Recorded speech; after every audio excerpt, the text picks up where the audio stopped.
Thank you.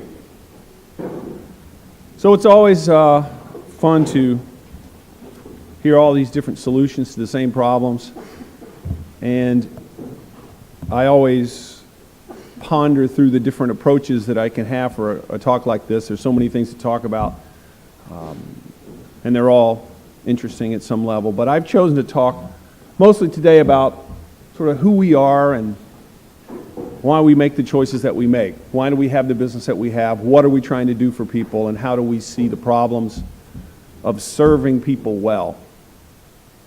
So, what do people want when they start looking for a connection online? Of course, there's a lot of different ways. Live-in partner, sex, friends, marriage, advice. People want some version of these things, certainly. But what do we owe them as providers of the service? Well, when we used Barna Research and asked that question, just as part of a bigger set of research that we were doing, we got this wonderful statistic that about 22% of people want to date casually, about 23% of people want to date seriously, and about 55% of people say they would settle for either one. So given the lack of definition concerning users, it can be hard to understand what we owe our customers. It's hard to know what they even want. To make it even more confusing, a lot of our users don't understand what we do anyway. I talk to a lot of people that use eHarmony and other sites, and many of them seem to think that we make the matches in a factory. They're not happy with the set of people that they have for various reasons, and they don't understand that it's a marketplace. Most folks don't understand their own role in their success or failure. You can have a person who's very unhappy with the incoming communication they receive, and they don't understand that there's someone on the site who's getting a lot of incoming communication. And if it's not them, since it's a marketplace, they have a lot to do with that. This is a little study from Pew Research that just shows how many people are flooding into the market. It's a lot of opportunity. There remains a lot of opportunity in online dating. Online dating use, sites and apps, has increased in every age category except 25 to 34, which was the highest use segment already, and 65 plus, which stayed flat. 18 to 24, up over 100 basis points. 55 to 64, up over 100 basis points. Interest remains very high in what we do. Another opportunity from Pew Research, a third of online daters, 33%, tell us that they have never gone on a single date with someone they met through a dating site or dating app. That is bad news in one respect. It means that there are a lot of people who are not very happy with what they're getting. But of course, it's an opportunity and an indicator of what the public needs from us. Some more information from Barna. This was a group of about 12,000 people who want a relationship but are not using online dating. And we asked them, why not? It's a little hard to read, but 44% of people are worried about fake accounts. 39% say it's too dangerous. 37% say it's not a good place to meet people for serious relationships. These are people that want to use our services, but they're just scared. We think there's a tremendous opportunity with wallflowers, let's say. So how do we make the most out of this? I want to share with you eHarmony's perspective on the question, but I have been in this business the better part of 2 decades. eHarmony launched in 2000, and I started with the company in February of that year. So I've been to a lot of these conferences. I've talked to a lot of you, a lot of other competitors and colleagues, and I've always felt a real sense of camaraderie because we're doing something that is important. I tell our staff all the time, we're not selling shoes. Shoes are important, but it's not anywhere on the level of family and connection and love. And so this is something that we're all involved in. Grindr. When I think about businesses that are perfectly aligned with their value prop and the needs of their users, Grindr is a great example of what I'm talking about. Obviously, they're in the news, but when I think about the fact that their users know if the service is working for them, they understand completely what the service is, and they can tell how it's doing. From a brand and service standpoint, it is an absolute perfect alignment between value proposition and user need. For the rest of us, how do we align those two pieces? Customer need and value prop.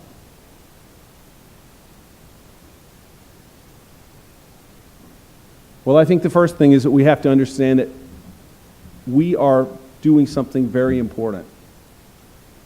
Even if you are promoting or connecting people in the most casual way, you have to understand that some percentage of the people that meet are going to go on a date, and some percentage of those people are going to fall in love, and some percentage of those people are going to get married, and some percentage of those people are going to have children. And that will have happened because you put them together. And it's a responsibility that we all have. We have to protect people from the outside.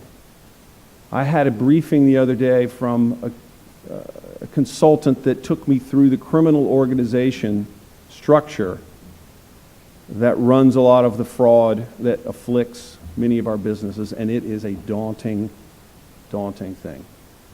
These businesses, and they are businesses, they're multi-layer sales organizations.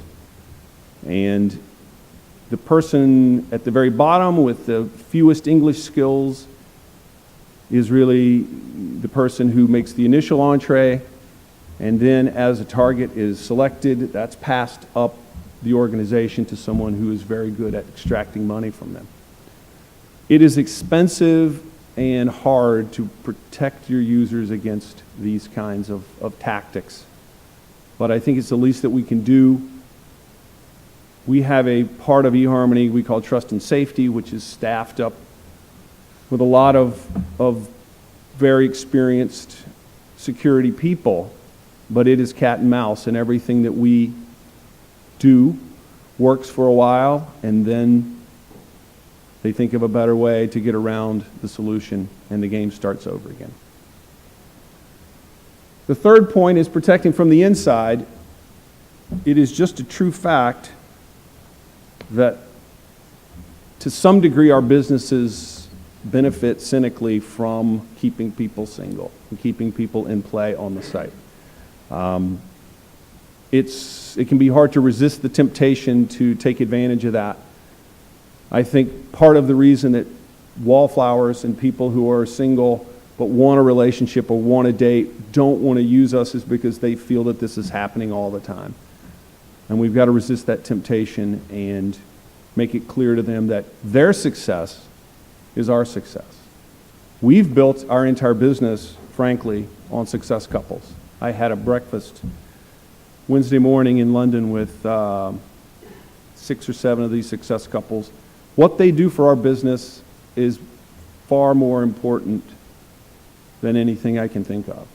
The word of mouth, the sort of brand evangelism that we get from these couples, super important.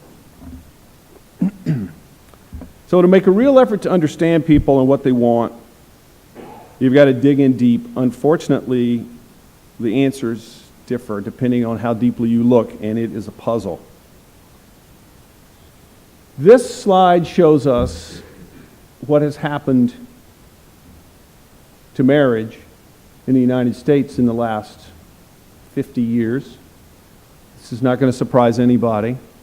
And I think a lot of folks wonder about the future of relationships themselves because fewer and fewer people seem to have an interest in getting married. In the States, we passed the threshold last year of more single people than more married people. So the times are changing for sure. But we have to try and understand why this is, or it can lead us into some mistaken conclusions. Is it the fact that humans have grown cold on relationships? Is it legal marriage is the issue?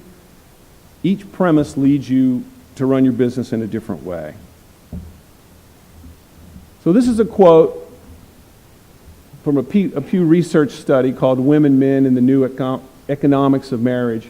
Among U.S.-born 30 to 44-year-olds, women are now the majority both of college graduates and those who have some college education but not a degree. Women's earnings have grew 44% from 1970 to 2007, compared with 6% growth for men. This is what we see driving much of the diminished interest in marriage. Women don't feel there are many good men out there. And this leads to a very interesting trend where women will say, I'm not looking, but it sure would be nice to find him. Women are very tired of the quality of the men they seem to be meeting. Another example of this, I think the most interesting part of this is from 79 to 2007, you see that women made a huge jump from medium skill jobs and medium skill incomes to high skill jobs and high skill incomes. Men, not so good. I'm not married, but I would like to be married, and my friends are all in a similar situation. This is a 38-year-old psychologist in New Jersey. We're having difficulty finding someone where there's a meeting of the minds. This is what we feel is driving a lot of the dissatisfaction and a lot of the diminished interest in marriage. And we don't think it has much to do with relationships at all. It has to do with matching people well.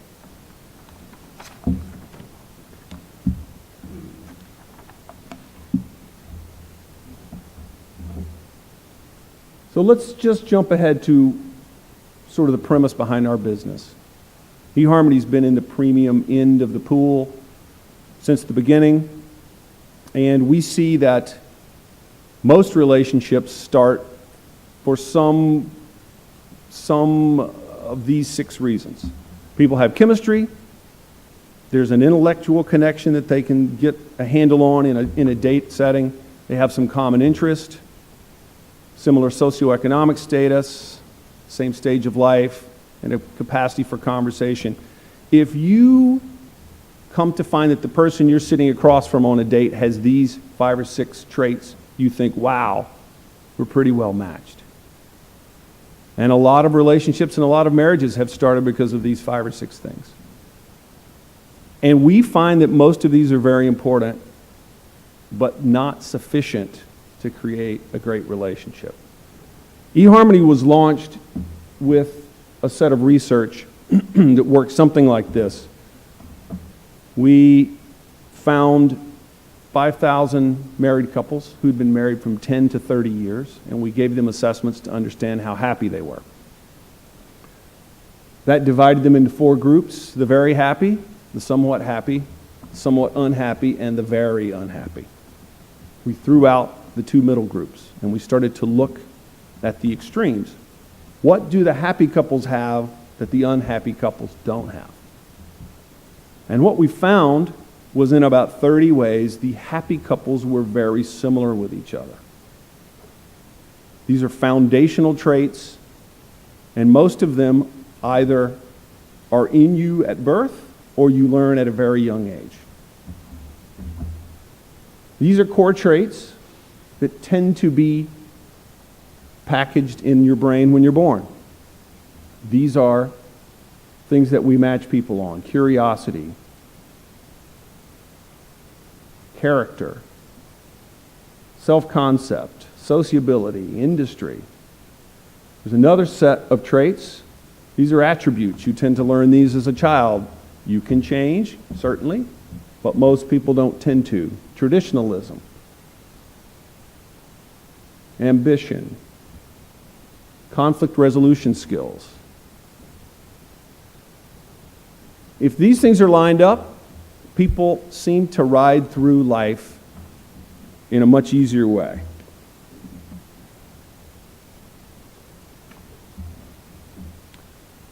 So I want to just close today with what we do with all this information?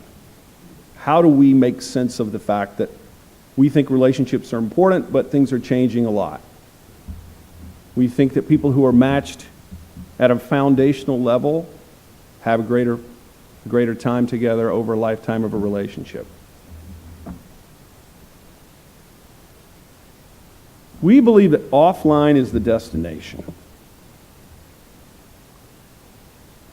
Messaging back and forth on your phone, if you're looking to have a relationship with somebody, is not helpful. First of all, messaging is often a tool for the lazy. I know, we were just talking about this in the back of the room. Someone was mentioning that they're recycling matches that don't go past a certain amount of communication, because what tends to happen is neither party has made a decision, I don't want to date this person. They simply drift away through texting and life. They start off texting with a lot of intent, and then eventually life just distracts them and they stop. So messaging is not a great way to find out if someone really likes you or not. Messaging also prevents your brain from doing its job. One of the great things about having coffee or a drink with someone is that you're in their presence, and your brain is doing a lot of assessing of whether you're attracted to them. How do they smell? How do they move? How do they smile? How do they look in 3 dimensions? These are things that you're very good at, and you certainly don't get through any sort of online connection. And then third, of course, fraudsters are not interested in a face-to-face connection. One of the pieces of advice that we give people is, as soon as you feel remotely safe doing so, go and have coffee with someone. Go see them face-to-face. You'll know a lot more in 2 minutes than you will in 2 weeks of sending communications back and forth on your phone. There's a little quote I added here: 68% still want to talk on the phone or in person to schedule dates.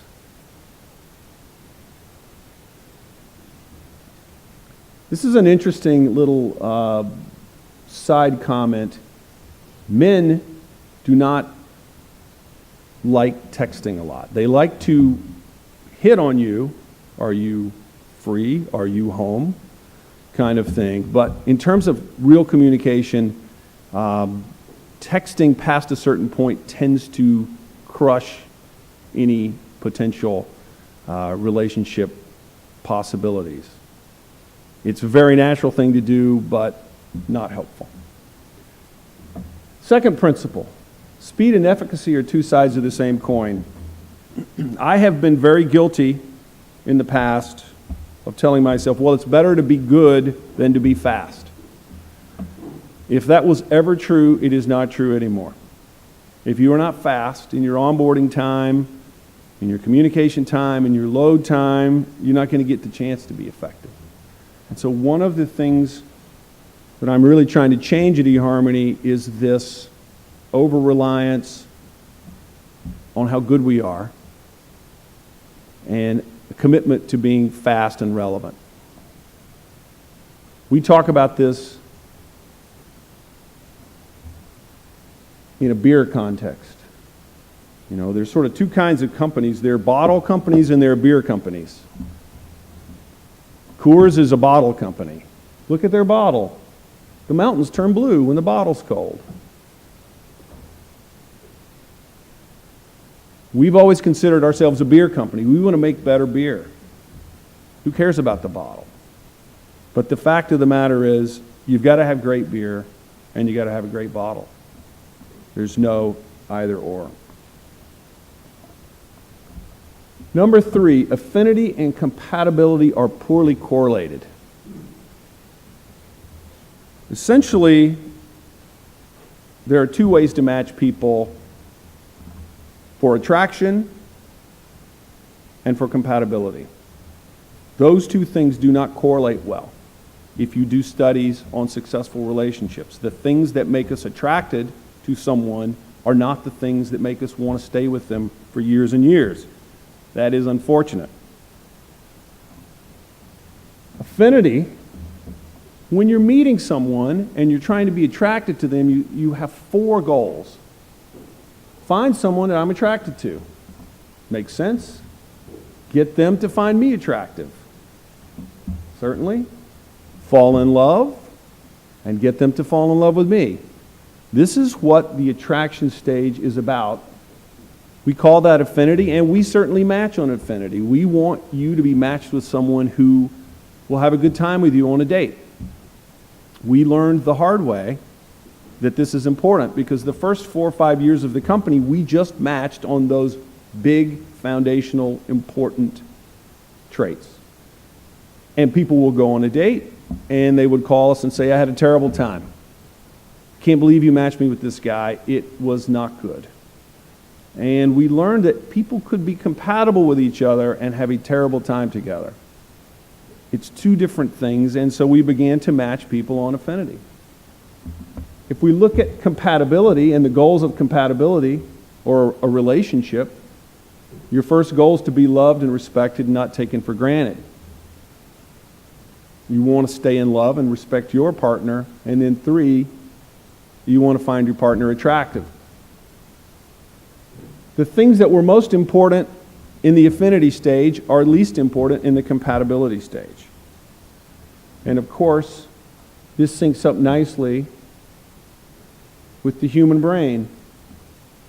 We're all designed through evolution to very easily assess things where the price and the benefit are close together in time. This is something we're very good at, and this is why it's easy for us to tell if we're attracted to someone. It plays to our strength as human beings. We can drive a car with the thousands of data points that happen every minute, and we can do that successfully because it's a short period of time between the input and the result, and we can judge how we're doing. In other words, it's easy for us to know what to do if a tiger is a threat to us. If we see a tiger, we're built very well for deciding what we should do about the problem. Compatibility is a different kettle of fish. It involves tasks and problems that we're not very good at because the outcome is far, far down the road. The same way that it's hard for us to understand that the cheeseburger is bad for us because the price we pay will be much, much later. We think it's important to try and help people in both these ways because they're both important. Certainly, affinity is necessary for compatibility, but affinity without compatibility feels less than valuable for a lot of people. Principle number 4, people like humans. Maybe not so profound. You know, we're a technology company like most of you are, and we rely on technology, and as a business runner, technology is my favorite solution to almost every problem. But when it comes to making people happy, making unhappy people happy, there's no piece of technology that's as good as Chantal Wang. She works at our Provo, Utah Customer Service Center. She is a master, and there are a lot of people that work for us like her. As the human touch becomes more and more rare, it becomes more and more valuable.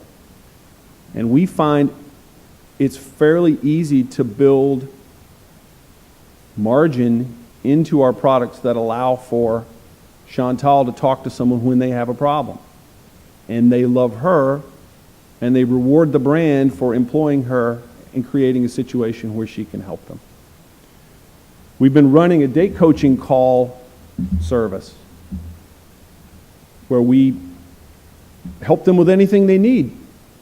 Do you need help picking a restaurant? Do you need help understanding what to talk about? Do you need help changing your password? We don't ask any questions. They don't ask any questions that we don't try to answer. And it's been a phenomenal success. Refund rates auto-renew, everything that we're trying to affect, this has been tremendously successful for us. So layers and layers of content and UX and clever interface can't make up for the human touch. Finally, the mission matters, the rest is negotiable. I find every 2 years, everything that was believed to be true seems to turn over. I can remember when integrated marketing was the rule. Every part of your funnel had to be completely linked. Your display ads had to look like your TV ads, had to look like all of your on-site advertising. And it was considered heresy if you changed that. That seems crazy now. There are many parts of what we do that seem like standard operating procedure and can't be questioned. Subscription was silly. Subscription is great. Subscription is silly. When eHarmony started, if you tried to tell folks at a dinner party that you were doing serious matching for a meaningful relationship, everybody just laughed. They thought that was the craziest thing ever. So all that stuff is negotiable, and every day we're reinventing our business. We're questioning every tactic we have. But the one thing we never, ever want to change is the mission. Because that's the reason people, reason people know us. That's the reason people come to us. And as long as we hold to that, we find that every other part of the machine can evolve, and it doesn't affect people's connection to the brand. So I just want to close with the actual mission. eHarmony exists to help people find enduring, satisfying love using science, technology, and a focus on consumer satisfaction, customer satisfaction. We give people a premium experience, share our story, and provide the world's best way for finding real love. So this is our mission. I've tried to go through this and make up some time, so let's see if there are any questions.